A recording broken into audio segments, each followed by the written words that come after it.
According to recently obtained documents that include emails from the head honchos at Fox News, Lachlan Murdoch, who was running Fox News, warned that Donald Trump was about to be banished from the network for good because he wouldn't stop criticizing the coverage of Fox News. Now, this was all the way back in 2020, and these documents were obtained or revealed publicly as part of the $2.7 billion defamation lawsuit that Fox News faced for their lies following the 2020 election. And at the time, Donald Trump, of course, was super angry at everyone and everything about everything, and he was criticizing Fox's coverage. And apparently, according to Lachlan Murdoch, that is the golden rule that nobody can break. If you criticize Fox News, you will never be invited onto Fox News.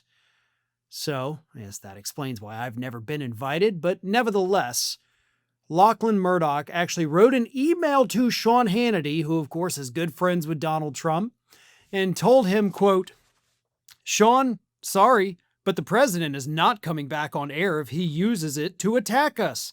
It is the same rule we have with the other side. This is a golden rule." So, why didn't Donald Trump get banished? Why is Donald Trump not banished today? He's still criticizing Fox News. He's literally suing the Murdoch family and other media outlets that they own, and yet they still welcome him back with open arms every time he wants to come on. The answer to that question, by the way, is also contained in these documents.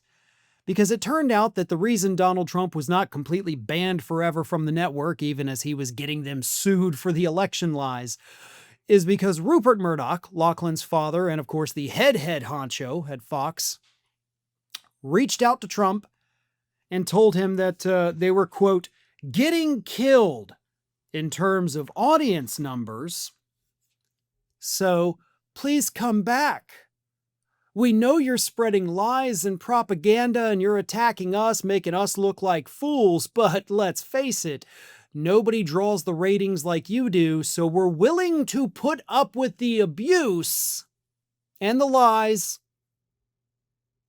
just so that we get more eyeballs. Not because you have a good story to tell, not because we're interested in making sure everybody gets the news, but because we want those ad dollars. That's what that means.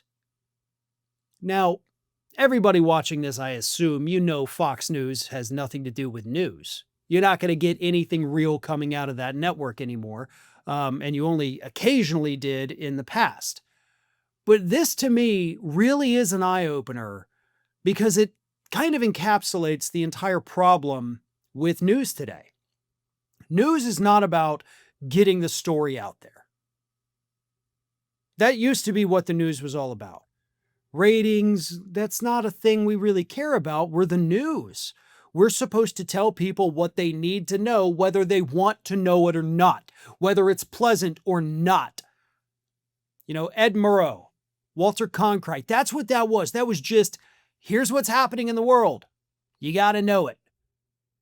Maybe it makes you happy, maybe it makes you sad, but this is what's happening, the raw, unfiltered news. Thanks for watching. See you tomorrow. Not anymore. It's sensational. It's scandals. Everything is dramatic. Everything is blown up out of proportion, and the things that should be blown up to a larger proportion are buried because those don't drive the news. How often do you hear any media outlet these days talk to you about climate change? I can tell you from personal experience, more than 20 years here at Ring of Fire, we don't cover it as much anymore. I mean, obviously, there's plenty of other stuff going on. We did talk about it a lot during the Biden administration. And every time I did, I would say before the video, well, here goes a traffic killer for the day because those videos die. I still did them. Didn't stop me.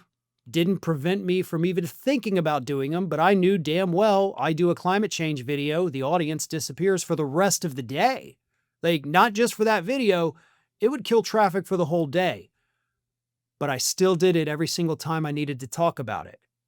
Because that's what news is supposed to be. somewhere decades ago, these news organizations, the cable news outlets, the 24/7, they decided it's not about what people need to know.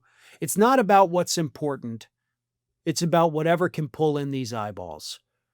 And these uncovered emails from this lawsuit with Murdoch and Hannity talking about Trump, that's the icing on the cake.